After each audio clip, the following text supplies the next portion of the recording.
睇下天氣，預測係大致多雲，朝早最低氣温約21度，日間短暫時間有陽光，最高氣温約25度，吹和緩至清勁偏東風。初時高地間中吹強風，展望隨後嘅幾日，部分時間有陽光。今個星期中後期日間炎熱，跟住睇下世界主要城市嘅天氣。提提大家，全新版本嘅手機應用程式 TVB 新聞加已經啟用，歡迎觀眾掃呢一個二維碼去更新下載。佢乜都要做到最好 ，keep 住進步，連佢睇新聞嗰個 app 都要進化。全新 TVB 新聞加，點睇先？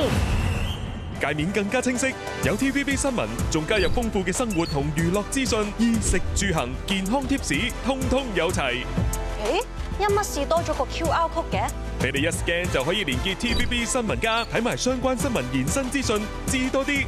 千字文咁點睇啊？有埋 AI 分析，一撳列晒報導重點，字啱睇。哇！咁大個議題，我想表態喎。焦點新聞特設投票，你嘅意見收到晒。小姐，仲想要啲咩？我想要。我哋仲有更多即時同突發新聞現場直播，帶你第一時間直擊新聞最前線。歡迎收睇無線新聞，一 App 在手，掌握世界節奏。全新 TVB 新聞加已經上架，立即下載。